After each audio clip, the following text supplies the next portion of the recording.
Hello दोस्तों, स्वागत है आप सभी को फिर से एक नए क्लास में। आज की इस क्लास में हम लोग देखिए यहाँ पर थंबनेल लाइए। देखिए आज की इस क्लास में हम लोग क्लास 10th क्या करेंगे, क्लास 10th के संस्कृत के चैप्टर 4 जिसका नाम है संस्कृत लेखिका और इसका पूरा नाम है संस्कृत साहित्य लेखिका।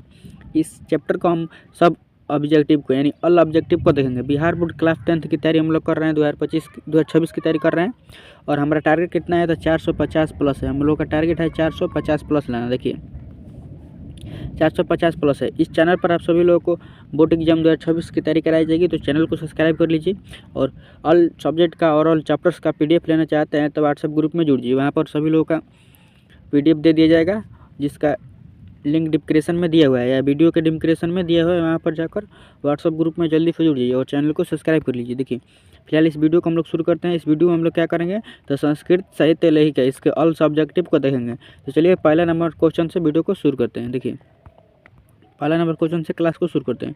देखिए पहला नंबर ही क्वेश्चन है और यह मोस्ट वीवीआई क्वेश्चन है। देखिए स्रो शुक्ला सरस्वती किसे कहा गया है और क्यों? स्रो शुक्ला सरस्वती किसे कहा गया है और क्यों? देखिए इसका आंसर हम लोग देखते हैं, उत्तर देखते हैं। देखिए उत्तर यहाँ पर स्रो शुक्ला सरस्वती विजयांका को कहा गया है। स्रो शुक्ला सरस्वती किसको कहा गया है? देखिए विजयांका को कहा गया है। लौकिक संस्कृत साहित्य में विजयांका की भूमिका सराहनीय है। देखिए जो लौकिक संस्कृत साहित्य में उसमें विजयांका की भूमिका क्या है तो सराहनीय है। उसके पदों की श्रेष्ठता देखने में बनती है। क्या होते हैं तो बहुत ही आकर्षक लगते हैं, देखने में बनती है। एक असाधारण लेखिका विजयांका क्या थी तो एक असाधारण लेखिका की प्रकाष्ठता से प्रभावित होकर ही दांडिनी ने उसे स्वर शुक्ला सरस्वती कहा है। तो विजयांका को स्वर शुक्ला सरस्वती किसने कहा है तो दांडिनी ने कहा है। और क्यों कहा है तो उसकी लेखन कला से प्रभावित होकर। देखिए आगे विजयांका श्याम वर्ण की थी। क्या थी? विजयांका श्याम वर्ण की थी, अर्थात थोड़ा सांवला थी, किंतु उसकी कृति अर्थात उसकी रचना ज्योतिमय थी, यानी ज्योति के समान थी। नील कमल की पंखुड़ियों की तरह विजयांका अपनी रचनाओं से अद्भुत कला की आभा बिखेरती थी। क्या थी? नील कमल की पंखुड़ियों की तरह विजयांका क्या करती थी कि अपनी रचनाओं में अद्भुत लेखन कला से आभा बिखेरती थी। यही क्या है, इसमें क्या किया गया है कि विजयांका के लेखन कला को अवर्धन किया गया है। तो यह समझ गया आप लोग। स्वर शुक्ला सरस्वती दांडिनी ने कहा है और किसको कहा है तो विजयांका को कहा है। चलिए दूसरा नंबर क्वेश्चन को हम लोग समझते हैं। देखिए दूसरा नंबर क्वेश्चन है इस पाठ से हमें क्या संदेश मिलता है? संस्कृत साहित्य लेखिका पाठ से हमें क्या संदेश मिलता है, ये हम लोग को देखना है। देखिए आंसर यहाँ से लिखा हुआ है उत्तर। इस पाठ के द्वारा संस्कृत साहित्य के विकास में महिलाओं के योगदान के बारे में ज्ञात होता है। इस पाठ से हमें क्या ज्ञात होता है कि संस्कृत साहित्य का जो विकास हुआ है उसमें महिलाओं का भी योगदान है, यही इस पाठ से ज्ञात होता है। देखिए वैदिक युग में आधुनिक समय तक देखिए वैदिक युग जब शुरू हुआ उस समय तक ले और आज जो समय चल रहा है आज तक ले ऋषिकाओं कवित्रियाँ लेखिकाएँ संस्कृत साहित्य के संवर्धन के अतुलनीय सहभागिता प्रदान की है। क्या किया है कि जो लेखिकाएँ हैं और ऋषिकाएँ हैं, ऋषि की पत्नी ऋषिकाएँ और कवित्री हैं, जो संस्कृत साहित्य में क्या किया है संवर्धन, यानी संवर्धन अतुल्य जिसका तुलना भी नहीं किया जा सकता है, सहभागिता प्रदान की है, यानी भाग ली हुई है। देखिए संस्कृत लेखिकाओं की दीर्घतम परंपरा है। क्या है? बहुत ही लंबे समय से परंपरा है संस्कृत लेखिकाओं की। संस्कृत भाषा के उन्नयन एवं पलवन में पुरुषों के समतुल्य महिलाओं भी चलती है। देखिए संस्कृत साहित्य के जितना संस्कृत साहित्य को बढ़ाने में योगदान पुरुषों का है उतना भी क्या है तो महिलाओं का भी है, और महिलाओं क्या भी है तो साथ ही साथ चलती है। ये दूसरा नंबर क्वेश्चन हो गया। दूसरा नंबर क्वेश्चन बताया गया है कि संस्कृत साहित्य में महिलाओं भी आगे है। ये हो गया दूसरा नंबर क्वेश्चन आप लोगों का। चलिए तीसरा नंबर क्वेश्चन देखते हैं। देखिए तीसरा नंबर क्वेश्चन है संस्कृत साहित्य लेखिका पाठ का 5 वाक्यों में परिचय दे। क्या करना है तो संस्कृत साहित्य लेखिका पाठ को 5 वाक्यों में परिचय देना। चलिए इसके आंसर को हम लोग देखते हैं। देखिए संस्कृत की सेवा जिस प्रकार पुरुषों ने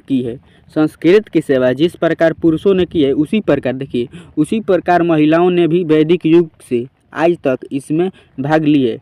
देखिए संस्कृत की सेवा जिस प्रकार पुरुषों ने किया है उसी तरह महिलाओं भी वैदिक युग से लेकर और आज तक क्या किया है भाग लिए है। प्रायः इस विषय की उपेक्षा है लेकिन क्या है तो इस विषय की उपेक्षा है प्रस्तुत पाठ में यानी संस्कृत साहित्य लेखिका पाठ में संक्षिप्त रूप में यानी छोटे रूप में संस्कृत की प्रमुख लेखिकाओं का उल्लेख किया गया है। यानी संस्कृत के सभी लेखिकाओं का क्या किया गया है तो उल्लेख किया गया है। उसके योगदान संस्कृत साहित्य के इतिहास में अमर हैं और उन संस्कृत लेखिकाओं का योगदान क्या है तो संस्कृत साहित्य में अमर है। चलिए आगे क्वेश्चन देखते हैं। ये क्वेश्चन आप लोग समझ गए, ये 3 नंबर क्वेश्चन आप लोग समझ गए, इसमें भी संस्कृत साहित्य लेखिकाओं का वर्णन किया गया है। चलिए आगे क्वेश्चन देखते हैं 4 नंबर। देखिए आगे क्वेश्चन है शास्त्र लेखन एवं रचना संरक्षण में वैदिक कालीन महिलाओं का योगदान की रचना चर्चा कीजिए। क्या है कि शास्त्र लेखन में यानी शास्त्र के लिखने में रचना करने में वैदिक कालीन युग यानी वैदिक युग के महिलाओं का योगदान का वर्णन करना है। देखिए उत्तर यहाँ पर लिखा हुआ है वैदिक काल में शास्त्र लेखन एवं रचना संरक्षण में पुरुषों की तरह महिलाओं ने भी काफ़ी योगदान दी है। जिस तरह पुरुषों ने वैदिक युग में शास्त्र की रचना की है उसी प्रकार के तो महिलाओं ने भी काफ़ी योगदान दिए शास्त्र को रचने में। ऋग्वेद में 24 और अथर्ववेद में 5 महिलाओं का योगदान है। देखिए ऋग्वेद में कितने महिलाओं का योगदान है तो 24 महिलाओं का योगदान है और अथर्ववेद में 5 महिलाओं का योगदान है। ये हो गया। यामी, अपाला, उर्वशी, इंद्राणी, वागाम्भिणी वैदिक कालिक ऋषिकाओं भी मंत्रों की दर्शिकाएँ थी। देखिए यामी अपाला, उर्वशी, इंद्राणी, वागाम्भिणी वैदिक कालीन ऋषिकाएँ हैं। क्या है ये वैदिक काल के ऋषिकाएँ हैं। इन्होंने भी क्या किया है तो मंत्र दिए हैं। ये आप लोग चौथा नंबर क्वेश्चन समझ गए। देखिए यह कहानी नहीं है कि आप लोगों को पूरा समझ में आएगा, यह एक निबंध है, इसको थोड़ा बहुत याद करना पड़ेगा। तो ये सब लिख कर आप लोग याद कर लीजिए और PDF चाहते हैं तो व्हाट्सएप ग्रुप में जुड़ जाइए, बिल्कुल फ्री में आप सभी लोग को PDF दे दिया जाएगा। तो ये 4 नंबर क्वेश्चन आप लोग समझ गए। चलिए आगे क्वेश्चन देखते हैं। ये 5 नंबर क्वेश्चन है संस्कृत साहित्य में दक्षिण भारतीय महिलाओं का योगदान का वर्णन करें। यानी जो संस्कृत साहित्य में दक्षिण भारत के दक्षिण के महिलाओं का वर्णन क्या करना है, योगदानों का वर्णन करना है। देखिए दक्षिण में क्या है, देखिए उत्तर देखिए इसका चालुक्य वंश की महारानी विजय भट्टारिका ने। चालुक्य वंश की महारानी कौन थी तो विजय भट्टारिका ने जिसका नाम विजयांका की रचना कर लौकिक संस्कृत साहित्य में महत्वपूर्ण योगदान की। विजय भट्टारिका ने क्या किया तो विजयांका की रचना किया और महत्वपूर्ण योगदान दिया लौकिक संस्कृत साहित्य में। देखिए लगभग 40 दक्षिण भारतीय महिलाओं ने, कितने दक्षिण भारतीय महिलाओं तो देखिए लगभग 40 दक्षिण भारत की महिलाओं ने 150 संस्कृत काव्य की रचना की। 40 महिलाओं ने मिलकर कितने पद की रचना की, देखिए 150 यानी 150 पद की रचना की, 150 पद की रचना की। इन महिलाओं में गंगा देवी, तिरुलंबा, शीला भट्टारिका, देव कुमारिका, राम भद्रम्बा आदि प्रमुख है। देखिए इसको ऊपर कर लेते हैं और आप लोग को बता दें कौन कौन प्रमुख है। देखिए गंगा देवी, तिरुलंबा, शीला भट्टारिका, देव कुमारिका, राम भद्रम्बा आदि प्रमुख है। इनकी रचनाएं पद है। ये किस रूप में रचना की है तो ये पद के रूप में रचना की है। और ये सब के महिलाओं कहाँ का है तो दक्षिण भारत की महिलाओं हैं। गंगा देवी, तिरुलंबा, शीला भट्टारिका, देव कुमारिका, राम भद्रम्बा ये सब दक्षिण भारत की महिलाओं हैं और संस्कृत साहित्य की रचना में योगदान दी है। ये आप लोग समझ गए। 4वां नंबर क्वेश्चन है कि 5वां नंबर क्वेश्चन है। ये देखिए 5वां नंबर क्वेश्चन है, आप लोग इसको भी समझ गए। चलिए आगे क्वेश्चन देखते हैं। 6 नंबर क्वेश्चन को देखते आगे। देखिए 6 नंबर क्वेश्चन को सबसे पहले देख लेते हैं। संस्कृत साहित्य में आधुनिक समय के लेखिकाओं का योगदान का वर्णन करें। देखिए जो संस्कृत साहित्य है उसमें आधुनिक युग यानी आज के युग के लेखिकाओं का क्या करना है, वर्णन करना है। देखिए उत्तर देखते हैं, यहाँ पर उत्तर लिखा हुआ है संस्कृत साहित्य में आधुनिक समय की यानी आज के समय की लेखिकाओं में पंडिता क्षमा राव अति प्रसिद्ध है, यानी सबसे अधिक क्या है तो प्रसिद्ध है।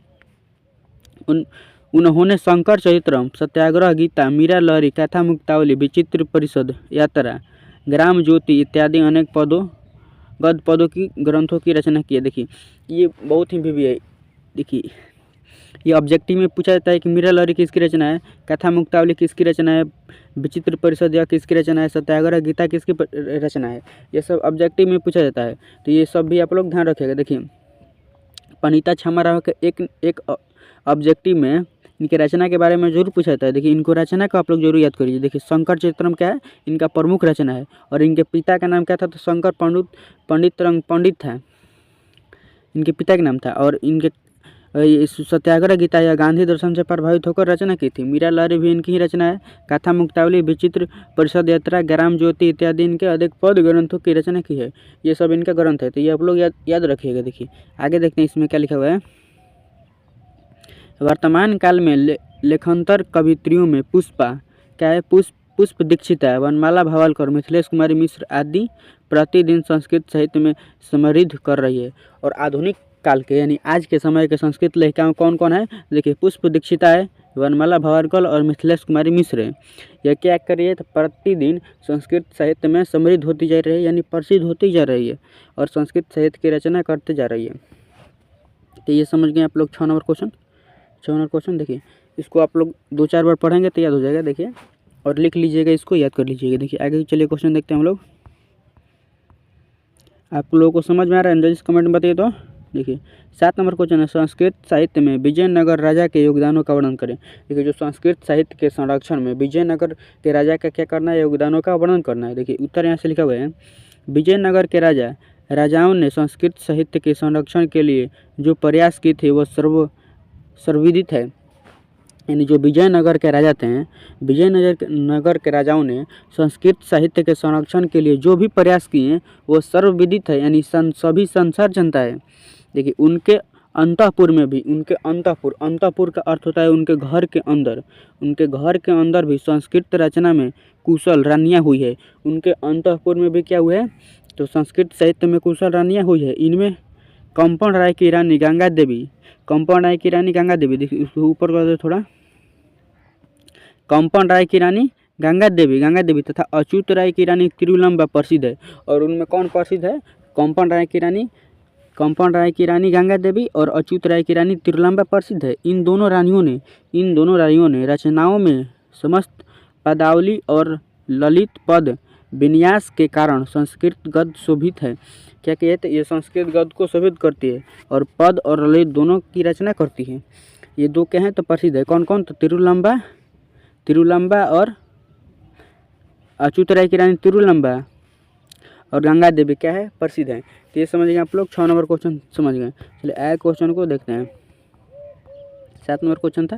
देखिए ये 8 नंबर क्वेश्चन। 8 नंबर क्वेश्चन क्या है कि संस्कृत साहित्य लेखिका पाठ के लेखक ने क्या विचार व्यक्त की है। जो संस्कृत साहित्य लेखिका पाठ है, इसमें लेखक अपने क्या विचार को व्यक्त करते हैं उसको समझाना है। देखिए संस्कृत साहित्य लेखिका पाठ में लेखक का विचार है, संस्कृत साहित्य लेखिका पाठ में लेखक के विचार है कि प्राचीन काल से लेकर आज तक महिलाओं ने संस्कृत साहित्य में महत्वपूर्ण योगदान दिया है। क्या क्या है कि प्राचीन काल से लेकर और आधुनिक काल यानी आज के समय तक महिलाओं ने क्या किया है? तो संस्कृत साहित्य में महत्वपूर्ण योगदान दिया है। दक्षिण भारत की महान साहित्यकार महिलाओं ने भी संस्कृत साहित्य में समृद्ध है, यानी प्रसिद्ध है। तो ये क्या हो गया? आप लोग का 8वां नंबर क्वेश्चन हो गया। और इसमें भी क्या किया गया है? तो संस्कृत साहित्य लेखिका का यानी संस्कृत में प्रसिद्ध महिलाओं का वर्णन किया गया है। ये 8 नंबर क्वेश्चन आप लोग समझ गए। देखिए इस चैप्टर से जो भी प्रश्न आएगा उसमें संस्कृत साहित्य लेखिकाओं के बारे में लिख देना है और थोड़ा बड़ा आप लोग टॉपिक याद रखना चाहिए, तभी परफेक्ट लिखाएगा और सही नंबर मिल पाएगा। चलिए अगला क्वेश्चन देखते हैं। 9 नंबर क्वेश्चन है। 9 नंबर क्वेश्चन है, संस्कृत साहित्य लेखिका पाठ के आधार पर लेखक का संदेश को स्पष्ट करें। लेखक क्या संदेश देना चाहते हैं उसको स्पष्ट करें। देखिए 9 नंबर क्वेश्चन है, इसके आंसर देखते हैं। संस्कृत साहित्य लेखिका पाठ में लेखक का स्पष्ट संदेश है। क्या है? संदेश क्या है? स्पष्ट है कि महिलाओं और पुरुष दोनों योगदान से ही समाज की गाड़ी चलती है। तो समाज की गाड़ी कैसे चलती है? महिलाओं और पुरुष के योगदान से चलती है। किसी एक से समाज की गाड़ी नहीं चलती है। केवल पुरुष भी समाज की गाड़ी नहीं चला सकता है और केवल महिला भी समाज की गाड़ी नहीं चला सकती है। कैसे चलती है समाज की गाड़ी? तो पुरुष और महिलाओं के योगदान से चलती है। साहित्य में भी दोनों सामान्य महत्व है और साहित्य में भी उन दोनों का क्या है? तो सामान्य महत्व है। इस पाठ में अति प्रसिद्ध लेखिकाओं की चर्चा है। प्रसिद्ध लेखकों की चर्चा की है। उन्होंने साहित्य रूपी खजाना को भरने में अपना योगदान किया है। क्या किया है उन्होंने? तो साहित्य रूपी जो साहित्य है उसको भरने में योगदान किए। तो ये आप लोगों का 9 नंबर क्वेश्चन हो गया। देखिए इसमें कितना क्वेश्चन था? तो टोटल 9 क्वेश्चन था। आप लोग सभी क्वेश्चन को याद कर लीजिएगा और व्हाट्सएप ग्रुप में जुड़ जाइए, क्योंकि वहाँ पर ये सब आप लोग को जो PDF दिया जा रहा है वो हम लोग आप लोगों को PDF वो दे देंगे हम। देखिए व्हाट्सएप ग्रुप में जुड़ जाइए और मैसेज कीजिए, सारे PDF आप लोगों को दे दिया जाएगा।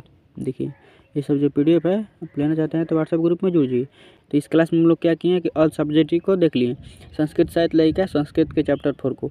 जैसे पिछले वीडियो में मैंने ऑब्जेक्टिव को देखा था, वो नहीं देखे हैं तो जाकर देख लीजिएगा। चलिए क्लास को यहीं पर समाप्त करते हैं, और अगले क्लास में क्या होना चाहिए जल्दी से कमेंट में आप लोग बताइए जल्दी से।